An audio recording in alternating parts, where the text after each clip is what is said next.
नमस्कार। मैं हेना प्रसून हाजिर हूँ आपके समक्ष ज्योतिष के एक नए कार्यक्रम को लेकर। आप सबों से दोबारा मिलकर बहुत खुशी हो रही है। आपसे आग्रह करूँगी कि मैं वीडियो को शुरू करूँ उसके पहले आप मेरे चैनल को सब्सक्राइब कर लें और बेल बटन को हिट करें, जिससे मेरे चैनल पे आने वाली सभी जानकारियाँ सबसे पहले आप तक पहुँचे। आज के कार्यक्रम में मैं कुछ खास लेकर आई हूँ। आपको याद होगा हमने राशियों की चर्चा शुरू की है और उसमें अब हम लोग एक अंतिम पड़ाव तक पहुँच चुके हैं। आज हम बात करेंगे राशियों के क्रम में मीन राशि की। जी हाँ, मीन राशि राशि चक्र की अंतिम राशि है और चूंकि अंतिम राशि है इसलिए इनमें मैच्योरिटी बहुत कूट कूट के भरी होती है। जब हमने राशि चक्र की शुरुआत की तो मेष राशि को हमने बताया कि राशि चक्र की प्रथम राशि होती है और ये चूंकि प्रथम राशि है और अभी ये राशि जैसे राशि चक्र में प्रथम राशि ने जन्म लिया है तो उनमें जीवन भर बचपना भरा रहता है। उसी तरह जब मैं पाइसेस की बात करूँगी, मीन राशि के लोगों की बात करूँगी तो मैं पाती हूँ कि वो जन्मजात बिल्कुल मैच्योर होते हैं और एज इफ कि उनके युवावस्था के शरीर में के धड़ में एक वृद्धावस्था का सर रखा हुआ है। उनमें उतनी ही मैच्योरिटी, उतना ही अनुभव और उतना ही ज्ञान रहता है जैसे इन्होंने 100 साल, 500 साल, 1000 साल का लंबा अरसा इन्होंने तय किया है इस प्लैनेट पे और इन्हें सब चीज़ों की जानकारी कूट कूट के भरी हुई है। ये काफ़ी देखिए, ये वाटर साइन है और वाटर साइन के लोग थोड़े सेंसिटिव तो ज़रूर होते हैं। तो मैं इनके थोड़े से स्वभाव के बारे में चर्चा करती हूँ। इन्हें क्या पसंद है, क्या नहीं पसंद है, आप बताइएगा। अगर आपकी राशि मीन है या आपके परिवार में आपके नियर एंड डियर वंस की राशि मीन राशि है तो आप बताइएगा मैंने जो बताया वो कैरेक्टरिस्टिक्स मैच करती हैं या नहीं। ये मेरा असेसमेंट कहाँ तक सही था और कहाँ तक गलत था किया। जैसा कि हम सभी जानते हैं कि राशि चक्र की चूंकि अंतिम राशि है मीन, इसीलिए इन्हें repository of all other 11 science कहा जाता है। इनमें सभी बाकी 11 राशियों की खासियत होती है और ये कुछ अपना भी नया लेकर आते हैं इस जन्म में। तो मीन राशि एक कंप्लीट पैकेज होता है। आप देखेंगे तो ऐसे लोगों में आपको अवगुण निकालना, कमियां निकालना बहुत ही आपको मुश्किल पड़ेगा। आपको बहुत अपने सर को खपाना पड़ेगा, तो आपको अपने दिमाग पे जोर देना पड़ेगा अगर आप इनके लिए कुछ नेगेटिव पॉइंट्स के तलाश में हैं। तो देखिए, बहुत कल्पनाशील होते हैं, बहुत इमेजिनेटिव होते हैं और इन्हें ना अपनी दुनिया में ये खोए रहते हैं। ये मीन राशि वाले लोगों को आप कभी नहीं पाएंगे कि ये लोग झुंड बना के चल रहे हैं कहीं पर। ये बहुत जैसे कि मैंने और बाकी कुछ राशियों के बारे में भी ये देखा है कि मीन राशि वाले लोग भी बहुत क्लास कॉन्शियस होते हैं, बहुत क्वालिटी कॉन्शियस होते हैं। ये लोग क्वांटिटी पे नहीं जाते। ये बहुत इंट्यूटिव होते हैं। इन्हें आने वाली घटनाओं का पूर्वाभास पहले ही हो जाता है। किसी से वो मिलने जाते हैं तो उन्हें पता होता है what to expect from him और हर। इन्हें आने वाली कुछ सिचुएशंस का भी आभास हो जाता है। बहुत सेंसिटिव होते हैं, बहुत इंट्यूटिव होते हैं। इनकी जो एक तरह की कुछ पराशक्ति इनमें होती है। इन्हें कुछ ऐसा एक ऑकल्ट की तरफ इनका झुकाव बहुत होता है और इनमें कुछ ऐसी शक्तियां होती हैं जिससे ये कुछ अननोन चीज़, जो घटना अभी नहीं घटित हुई है, उसके भी बारे में इन्हें एक पूर्वानुमान या पूर्वाभास कह सकते हैं, वो रहता है।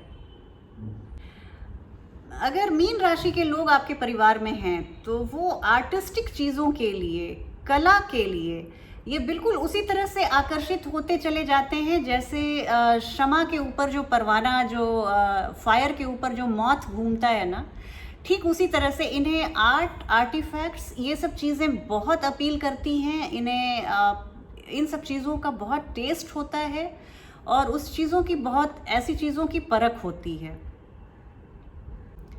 इनकी जो आर्टिस्टिक थिंकिंग होती है ये इनके सफलता के मार्ग में सबसे बड़ा सहयोग इन्हें देती है। आप देखिए, जितने भी पाइशियंस हैं उन सब के, और जो बड़े बड़े, जो बहुत बड़े सफल हुए, जैसे रिहाना हैं, वो भी एक मीन राशि की ही हैं।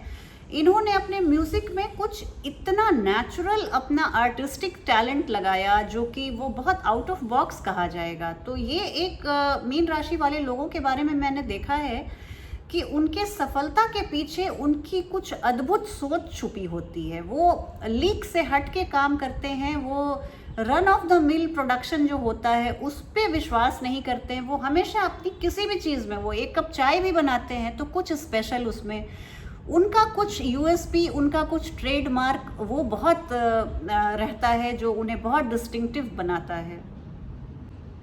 बहुत दयालु होते हैं। मीन राशि के लोगों को आप देखेंगे कि कितना भी कोई उनका दिल तोड़ दे, बातचीत में बहुत हर्टफुल हो जाए, पर वो बात को कैरी फॉरवर्ड नहीं करते हैं, वो बात को भूल जाते हैं। और अगर आप एक सच्चे मन से फिर माफ़ी मांगते हैं तो वो सब कुछ भूल के आपको फिर से उतने ही शिद्दत से प्यार करने लगते हैं या स्नेह करने लगते हैं जितना वो पहले करते थे। क्योंकि ये इतना सेंसिटिव होते हैं, इतने कोमल हृदय के होते हैं, बाल मन होता है इनका। हालांकि ये अंतिम राशि हैं तो मैच्योरिटी और ये सब चीज़ तो बिल्कुल कूट कूट के रहता है, लेकिन दिल के एक कोने में कहीं एक उनका छोटा सा बाल मन रहता है जो किसी के लिए विंडिक्टिव नहीं रहता। वो बहुत जल्दी माफ़ कर देता है और एक सॉरी से, अगर आपने एक दिल से एक सॉरी बोली तो इससे फिर सब कुछ उनका धुल जाता है। उनकी जितनी भी रंजिशें थी वो धुल जाती हैं, आपके लिए उनके जो दुर्भावना थी वो सब धुल जाती है। देखिए, चूँकि ये वाटर साइन है तो ये बात है कि वो उनकी मेमोरी बहुत शार्प होती है। वो वाटर साइन है, वो आपकी आपने जो उन्हें हर्ट किया वो भले भूल जाते हैं, लेकिन मेमोरी शार्प होती है बहुत उनकी। क्या चीज़ उन्हें याद नहीं रहता और वो आपकी की हुई अच्छाइयों को कभी नहीं भूलते।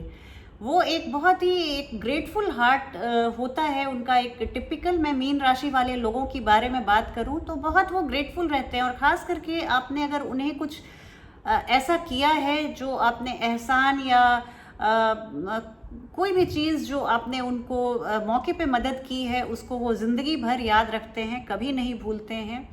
एक जो थोड़ी सी चीज़ है वो थोड़े से स्केपिस्ट होते हैं और थोड़ी सी रिस्पॉन्सिबिलिटी से भाग जाते हैं, या इस तरह की परिस्थिति बन जाती है कि शायद मीन राशि वाले बदनाम हैं कि वो उतने रिलायबल नहीं है दायित्वों को निभाने में। और उन्हें अगर आप बहुत सारी जिम्मेवारियां दे दें तो वो बिल्कुल बेचारे अपने शेल में चले जाते हैं। मीन राशि वाले लोगों को बहुत आइडियलिस्टिक पाया गया है, वो बहुत आदर्शवादी होते हैं। जीवन में भले कितना भी संघर्ष बढ़ जाए या सफलता मुश्किल लगने लगे, लेकिन वो अपने आदर्शों से समझौता नहीं कर सकते। इसीलिए शायद उन्हें बहुत बार देखा गया है मीन राशि वाले लोगों को डिलेड सक्सेस मिलता है। चूँकि बहुत सारी राशियां हैं जो सफलता के लिए फटाफट कॉम्प्रोमाइज़ किया और उन्होंने अपने सक्सेस के लैडर पे अपने को सबसे ऊपर रख लिया। पर मीन राशि वाले लोग अपने टर्न का वेट करते हैं और इसके लिए वो अपने आदर्शों से जुड़े रहते हैं, उनसे कभी समझौता नहीं करते। थोड़े से निराशावादी होते हैं। देखिए, आदर्शवादी भी होते हैं और निराशावादी, चूँकि मुझे लगता है ये दोनों शब्द एक दूसरे से जुड़े हुए हैं। चूँकि सक्सेस में उन्हें इतना टाइम लग जाता है, सफलता के लिए वो शायद उनकी महत्वाकांक्षा को पूरा करने में इतना समय लग जाता है, इतने वो पेशेंटली वेट करते हैं, कभी कभी शायद एक लाइफ टाइम भी लग जाता है।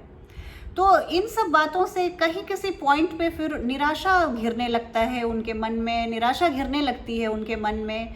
और कभी कभी वो हताश भी हो जाते हैं। फिर लगता है कि मैंने इतना जो प्रयास किया, इतना अपना एफर्ट लगाया, इतना टाइम दिया, उसका कुछ भी वर्थ वाइल रिटर्न नहीं आ पाया। मैंने अपने जीवन में जो सोचा था वो मैं पा नहीं सका। तो इस तरह की अगर आप मीन राशि के हैं तो आप अपने को निराशा से ज़रूर बचाइएगा, हैप्पी रहिएगा, मन में कभी भी डिप्रेशन नहीं आने दीजिएगा। क्योंकि मन खुश है तो कहते हैं कि फिर जीवन में मन की खुशी और संतोष से बढ़कर जीवन की कोई उपलब्धि नहीं। और चूँकि ये हमारे मन में ही है, संतोष या सुख, इस तरह की जो भी भावना है वो हमारे से बाहर कहीं किसी चीज़ या किसी पर्सन में नहीं होती, वो हमारे अंदर है। भगवान कृष्ण भी बोलते हैं कि हम बिल्कुल कंप्लीट एंटिटी हैं। हम दूसरी चीज़ों पे, दूसरे लोगों को बेवजह ही इतना इम्पोर्टेंस दे देते हैं कि अगर ये चीज़ मुझे मिल जाए, ये कार मिल जाए तो मेरी लाइफ कंप्लीट हो जाए। ये आदमी मिल जाए या ये लेडी मिल जाए तो मेरी लाइफ कंप्लीट हो जाए। तो इस तरह की बातों से आप थोड़ा सा दार्शनिक एटीट्यूड को अपनाइए, तो आपके जीवन में आपको कभी कष्ट नहीं होगा, कभी मन दुखी नहीं होगा। आप लोग थोड़े से लेड बैक एटीट्यूड के लोग होते हैं, आप बहुत अपने पेस में चलते हैं, आप बहुत पेशेंटली अपनी पारी का इंतज़ार करते हैं, और कभी कभी थोड़ा इसी क्रम के दौरान मैं देखती हूँ कि आप लोगों में थोड़ा सा लेज़ीनेस आ जाता है। आप उतना एक्टिव, जैसे लाइफ में कुछ राशियाँ हैं जो बबलिंग विथ एनर्जी हैं, तो उस तरह से थोड़ा सा आप अपने रफ्तार से चलते हैं, जो कि अच्छी बात है। देखिए, आप लोगों को, मुझे नहीं लगता कि कभी भी हाइपरटेंसिव आप लोग होते होंगे, क्योंकि वो आप कभी भी किसी अंधी दौड़ में शामिल नहीं हैं, किसी रैट रेस में शामिल नहीं हैं। भले आप लेज़ी कहलाना पसंद करेंगे, लेकिन आपको इन चक्करों में नहीं पड़ना, इन पचड़ों में नहीं पड़ना। इस तरह से मैंने जो एक छोटी सी चर्चा की मीन राशि वाले लोगों के बारे में, आप बताइएगा आपको कैसी लगी। मीन राशि के बारे में मैं एक बात और कहना चाहूँगी। मीन राशि की जो महिलाएं होती हैं बहुत ही ग्रेट मदर्स होती हैं हमारी। देखिए, जितनी भी माएँ हैं सब ग्रेट हैं, इसमें तो कोई कहना ही नहीं। अपने बच्चों के लिए हर माँ जो बेस्ट हो सकता है वो करती हैं। मीन राशि वाली मदर्स को इसलिए हम लोग ज़्यादा कहते हैं कि वो कुछ एक्स्ट्रा करती हैं। आप मदरहुड की बात करें तो मुझे लगता है कि मीन राशि वाले जातकों के लिए ये जो पेरेंटिंग है, इवन मदरहुड की मैं क्या बात करूं, आप पेरेंटहुड की, ये पेरेंटहुड एक ज़्यादा बेटर वर्ड होगा। तो मीन राशि वाले जो स्त्री और पुरुष हैं वो अपने बच्चों के लिए बहुत कमिटेड होते हैं। किसी भी रिश्ते में वो सबसे ज़्यादा महत्व अपने संतान को देते हैं। हम सभी देते हैं, लेकिन देखिए इसमें अगर अनुपात की बात करूं तो थोड़ी सी बाकी राशियों से ज़्यादा। आप बताइएगा आपको ये मेरा असेसमेंट कैसा लगा। मीन राशि वाले लोगों के बारे में जो मैंने बातें बताई वो आपसे रेजोनेट करती हैं या नहीं, आपसे इत्तेफाक रखती हैं कि नहीं। आपके सुझावों और कमेंट्स का इंतज़ार रहेगा। चलती हूँ, आपसे फिर एक नई वीडियो में भेंट होगी। तब तक के लिए आप मुझे आज्ञा दीजिए, और आपसे पुनः निवेदन करूँगी कि आप मेरे चैनल को सब्सक्राइब करें और वीडियो के लिंक को शेयर करें। बहुत सारे लोग जो मेरे चैनल को, मेरे वीडियोस को देखते हैं और सब्सक्राइब नहीं करते हैं, मैं उनसे आग्रह करती हूँ, पुनः आग्रह करती हूँ कि आप भी मेरे चैनल को सब्सक्राइब कीजिए। और जो मेरा सपना है कि मैं वैदिक ज्योतिष को आम लोगों तक पहुंचाऊं, जन जन तक पहुंचाऊं, उसमें आप मेरा सहयोग कीजिए और समर्थन दीजिए। आपके स्नेह के लिए मैं हमेशा आभारी रहती हूं। आपसे पुनः भेंट होगी एक नई वीडियो में। तब तक के लिए मुझे आज्ञा दीजिए। जय हिंद, जय भारत।